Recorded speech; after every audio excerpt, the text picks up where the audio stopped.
Welcome to Chapter 6, Emotion and Affect. Think about the last time you felt joy, fear, or anger. These weren't just fleeting states, they shaped your behavior, your judgments, even your relationships. But what exactly are emotions? Are they just biological reflexes, social tools, or something in between? Let's unpack this. First, some distinctions. Baumeister points out that affect is the broadest term. It covers how we feel in a simple, raw sense. So good versus bad, pleasant versus unpleasant. Emotions are more complex. They're short-lived, specific reactions to events, often tied to identifiable causes, like fear when you see a snake, or anger when someone cuts you off in traffic. Moods, on the other hand, are more diffused, longer lasting, and without a clear trigger. Ever just feel off for no reason? That's mood territory. Theories of emotion. Psychologists have debated for decades how emotions arise. The James Lange theory says emotions come after bodily reactions. You don't cry because you're sad, you feel sad because you're crying. Cannon-Bard theory. Nope, emotion and bodily arousal happen at the same time. Schachter-Singer two-factor theory. Emotion requires both arousal and a label. You feel your heart racing, then interpret the situation. Is it excitement or fear? Context matters. Modern views suggest emotions are a blend, biological hardware plus cognitive software.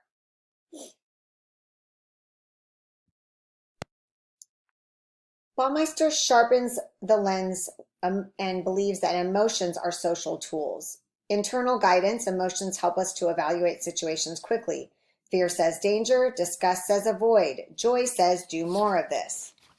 Social communication, facial expressions, tone of voice, and gestures broadcast our feelings to others. It helps to build empathy, trust, or sometimes intimidation. Cultural shaping. While basic emotions are universal, cultures teach us when and how to express them. Think about how grief or anger might be shown differently across societies.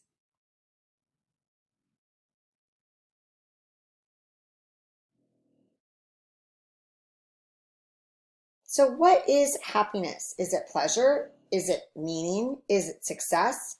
Baumeister notes that happiness isn't one dimensional. It's more like a tapestry woven of positive emotions, life satisfaction, and purpose.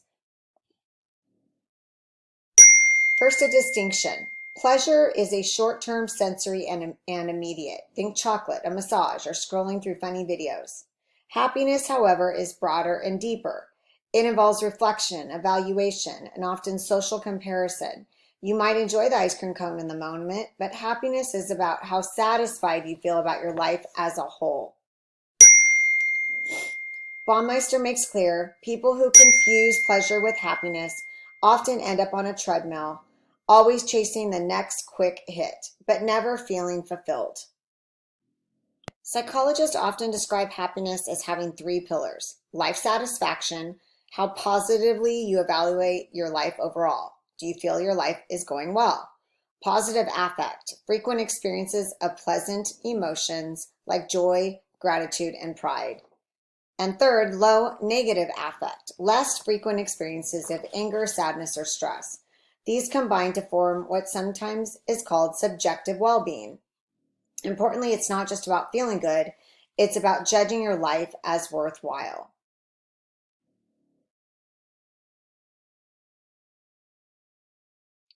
Another distinction Baumeister stresses: happiness isn't the same as meaning. Happiness often relates to present pleasure. Meaning connects to long-term purpose. For instance, raising children may reduce daily happiness. It's stressful, exhausting, and expensive, but most parents report high levels of meaning and fulfillment. The lesson: a meaningful life might not always feel happy moment to moment, but it provides deeper satisfaction in the long run.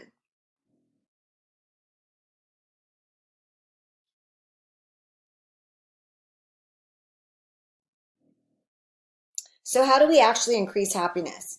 Research points to a few reliable strategies. Gratitude. Regularly acknowledging what you're thankful for boosts mood and resilience. Acts of kindness. Helping others provides a deep sense of connection. Mindfulness and savoring. Paying attention to the present moment enhances appreciation. Pursuing goals.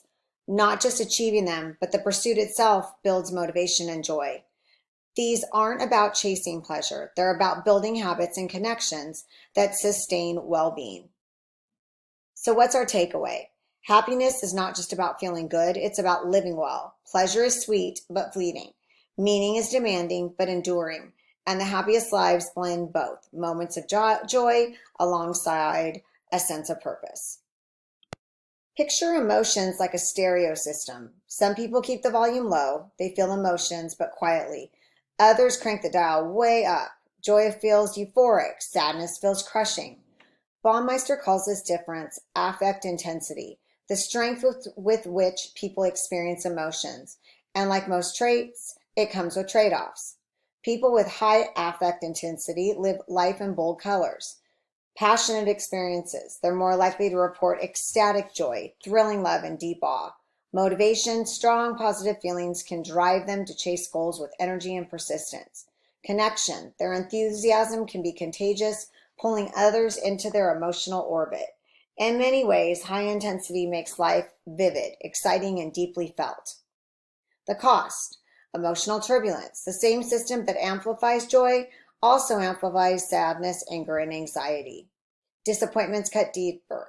Conflicts sting harder. Stress and burnout. High-intensity feelers may struggle with physiological strain, higher stress responses, more exhaustion from emotional ups and downs. Relational strain. Partners and friends may find the roller coaster thrilling or overwhelming. In other words, more joy comes at the price of more pain. Now let's flip to low affect intensity. These are the even keel folks. Stability. They don't get rocketed easily by setbacks. Calmness. Stress tends to roll off of them, which can protect health and relationships. Consistency. Others often appreciate their steady, predictable emotional tone. For them, life is less a roller coaster and more a gentle train ride.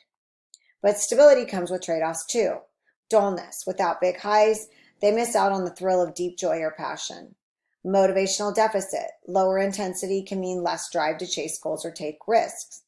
Perception by others. Sometimes they're misread as cold, indifferent, or unfeeling, even when they do care.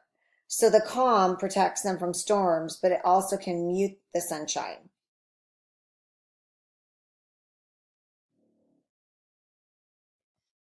Here's Baumeister's key point. There's no better level of affect intensity. High intensity equals a vivid, passionate life, but more vulnerable to distress.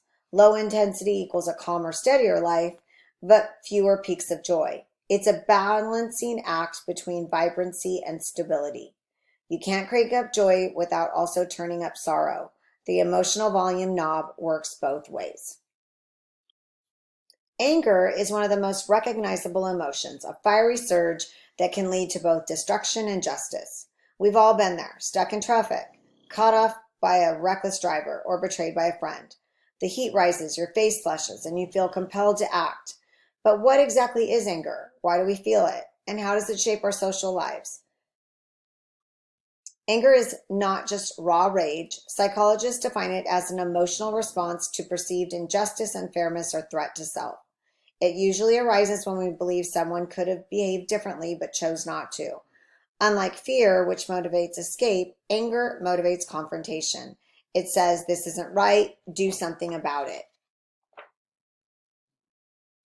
In evolutionary terms, anger probably developed as a defense mechanism to deter exploitation, protect status, and enforce fairness in social groups. What sets off anger? Baumeister points to three big categories: obstacle to goals. You're trying to achieve something and someone blocks your way. Perceived injustice. Someone treats you unfairly or violates moral expectations. Relational threats. Betrayal, rejection, or disrespect by people close to you. Notice how all three are deeply social. Anger is rarely about abstract events. It's about people, behavior, and fairness. How should we deal with anger? Baumeister notes that expression matters. Suppression, bottling it up, can increase stress and backfire later. Explosive expression, venting, rage feels cathartic but often escalates the problem. Constructive communication, expressing anger calmly, naming the issue, and seeking resolution is the healthiest path. Research shows that controlled expression, not suppression, not outburst, is the key to using anger productively. Guilt and shame. They're often lumped together, but Baumeister points out they are not the same. They differ in focus, in function, and in how they shape our relationships. Both keep us tethered to social norms and moral expectations, but they do so in very different ways. Guilt is about what you did. It's action focused. I did something wrong. Shame is about who you are. It's identity focused. I am wrong. So guilt criticizes the behavior while shame condemns the self. Baumeister emphasizes guilt tends to highlight specific behaviors and motivates corrective action. You lied to a friend, you feel guilty, so you apologize. Shame generalizes the failure to the whole self. You lied, and instead of just feeling bad about the action, you feel worthless as a person. That difference, behavior versus self, makes guilt often more constructive and shame more corrosive.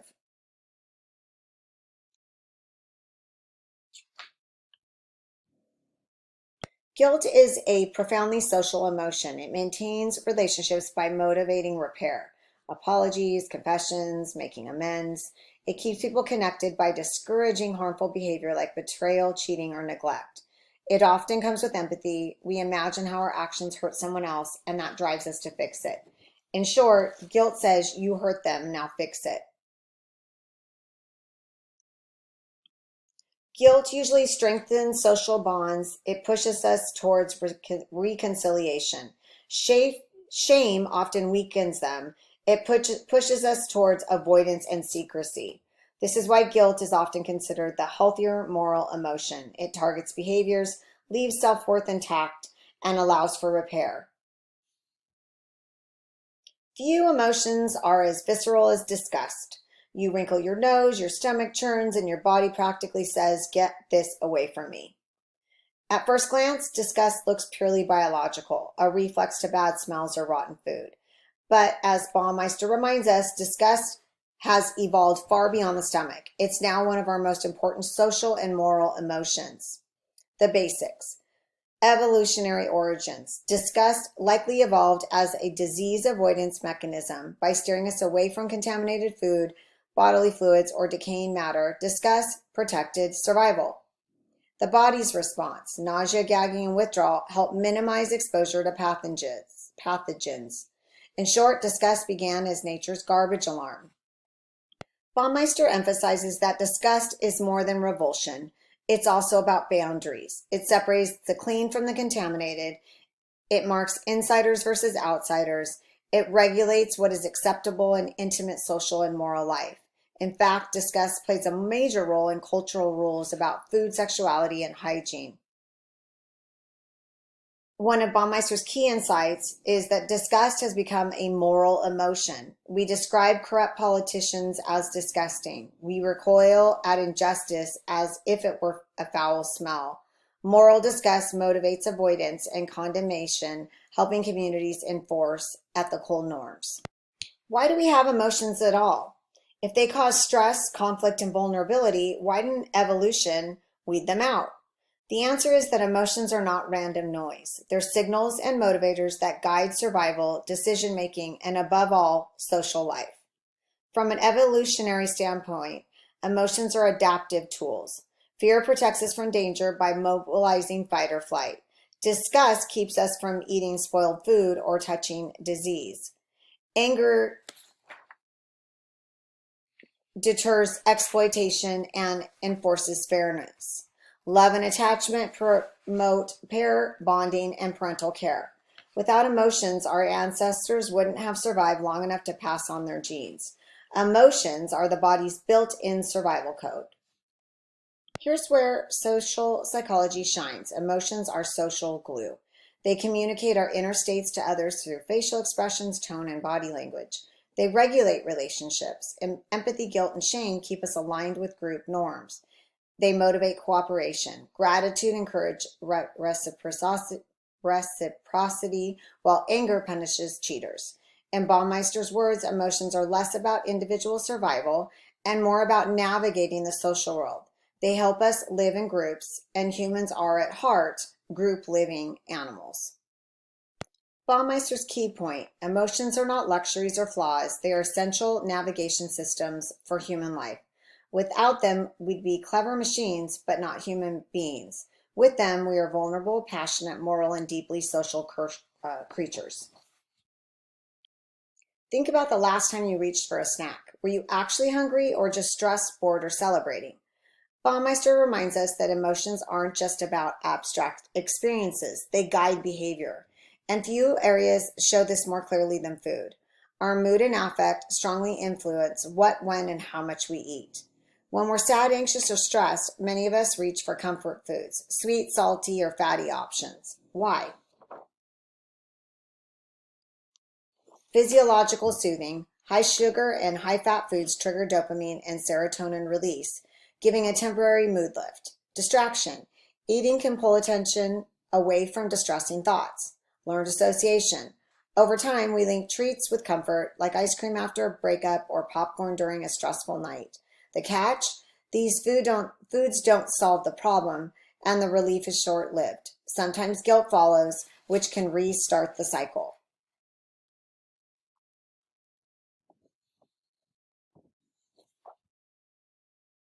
Neuroscience shows us why this link is so strong.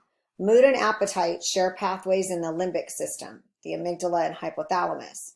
Eating regulates neurotransmitters like serotonin, which also regulate mood. This creates a feedback loop. Mood affects food, food affects mood. So, how does mood affect food choices? In short, negative moods push us towards comfort and calories. Positive moods open us up to indulgence and novelty. Stress can either ramp up cravings or shut down appetite depending on the person. Baumeister's broader point fits here. Emotions are not just feelings, they're guides. Even in something as basic as eating, emotions steer our behavior, often more than reason does. Continuing on with why we have emotions. Let's give positive emotions their own spotlight. Baumeister reminds us that it's not only negative emotions, fear, anger, disgust, guilt, shame, that serve functions. The positive ones do too. They aren't just feel-good extras, but vital tools for survival, connection, and meaning. When we talk about emotions, the negatives usually steal the show. They demand attention. But what about joy, love, amusement, gratitude, or pride? Baumeister emphasizes that positive emotions aren't simply the absence of negativity. They play unique roles in shaping how we think, act, and connect with others. Positive emotions include joy and amusement, laughter, play, delight, love and affection, bonding, intimacy, attachment, gratitude, appreciation for what others give, pride, satisfaction in one's achievements, contentment, calm satisfaction with life.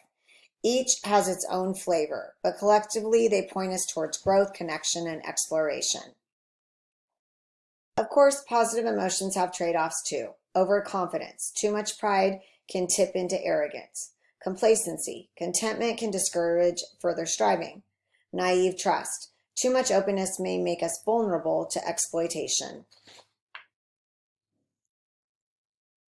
So while positive emotions are valuable, balance matters just as with negative ones. Baumeister reminds us humans didn't evolve to be neutral. We evolved to seek connection, growth, and meaning. And positive emotions are the bright signals that guide us there. The six basic emotions are happiness, surprise, fear, anger, sadness, and disgust. Different cultures can identify the facial expressions that go with each of these emotions.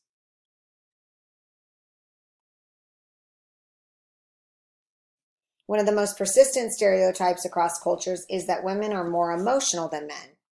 We see it in pop culture and workplace assumptions, even in casual conversations. But what does social psychology say? Are women actually more emotional, or are we misreading the evidence? Here's the first distinction Baumeister highlights: feeling emotions versus expressing emotions. Research shows that men and women experience emotions with roughly equal frequency and intensity. Both feel joy, anger, fear, pride, and sadness. But women are more likely to express emotions openly, especially positive ones like love and sympathy. Men, on the other hand, may mask or downplay expression, often due to cultural norms about masculinity. So the stereotype that women are more emotional often reflects visibility, not reality. So are women more emotional than men? Not really. Both genders feel emotions deeply, but women tend to be more comfortable expressing them, while men may restrict expression, except when it comes to anger, which men are more likely to show. Baumeister's key point: emotions are human, not gendered. The difference lies in social scripts, not emotional hardware. Ever notice how sometimes a little excitement sharpens your focus, but too much makes you choke under pressure? That's the puzzle of arousal and performance. Emotions don't just color our experience, they influence how well we can pay attention and perform tasks. The relationship is not simple, it's a balancing act. Arousal refers to the activation level of the nervous system. It can be physical, faster heartbeat, sweaty palms, or mental, heightened alertness, racing thoughts. Low arousal, calm, drowsy, or disengaged. Moderate, alert, focused, ready to act. High, anxious, jittery, overwhelmed. Emotions are essentially arousal plus meaning. They tell us whether to approach, avoid, fight, or flee. The famous formula, the Yerkes-Dodson law, 1908, says that performance increases with arousal up to a point. Too little arousal equals boredom, inattention, sloppy errors. Too much, stress, panic, choking under pressure. The sweet spot is moderate arousal, where attention is sharp but not overwhelmed. Think of it as a bell curve. Both too little and too much hurt performance.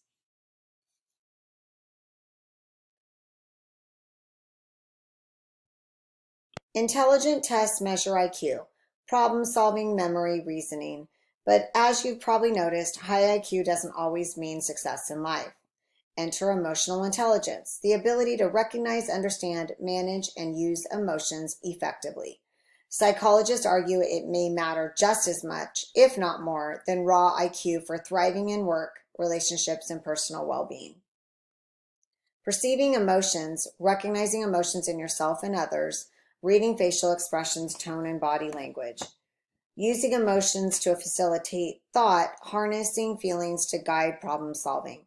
For example, letting excitement fuel creativity or caution sharpen risk assessment. Understanding emotions, knowing how emotions evolve, anger can fade into guilt, joy can turn into pride. Understanding causes, consequences, and complexities of feelings. Managing emotions, regulating your own feelings, calming anxiety before a presentation, influencing others constructively, diffusing a conflict, boosting morale. Together, these form the skill set we call emotional intelligence. A big part of EI is emotional regulation, not suppressing emotions, but channeling them. Instead of exploding in anger, a high EI person reframes the situation and responds calmly. Instead of being paralyzed by anxiety, they use it as a motivation to prepare more thoroughly. Instead of denying sadness, they acknowledge it and seek support. Baumeister notes, emotions give information. EI means listening to the signal without being drowned by it.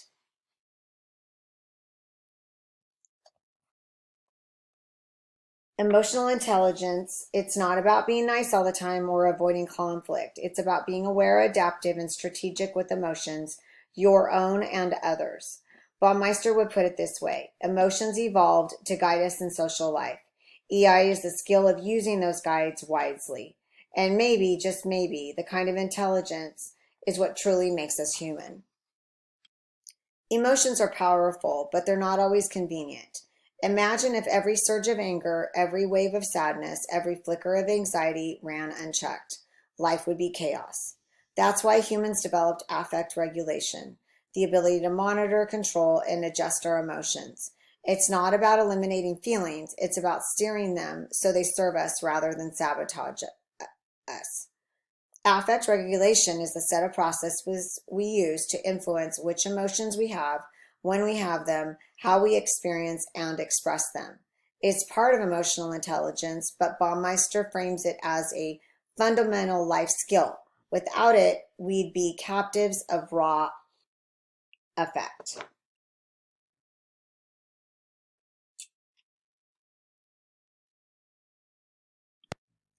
Affect regulation isn't just personal, it's social. We regulate emotions to fit cultural display rules, not laughing at a funeral, for example, or not screaming in a classroom.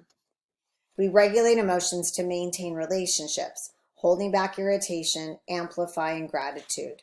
We even use others as co-regulators, venting to friends, leaning on a partner for comfort. In this way, affect regulation is part of the glue of social life. Why does it matter so much? Because poor affect regulation is linked to anxiety, depression, and mood disorders, substance abuse and impulsive behavior, chronic stress, and health problems. On the flip side, effective regulation boosts resilience, self-control, and even physical health. It's not just a mental skill, it's a life skill. Emotions are waves. They rise, crash, and pass. Affect regulation is our ability to steer through them. Baumeister's takeaway: the goal isn't to suppress emotions, but to guide them, to feel anger without destroying relationships, sadness without despair, joy without recklessness. In short, affect regulation is what turns raw emotion into human wisdom. See you next time for Chapter 7.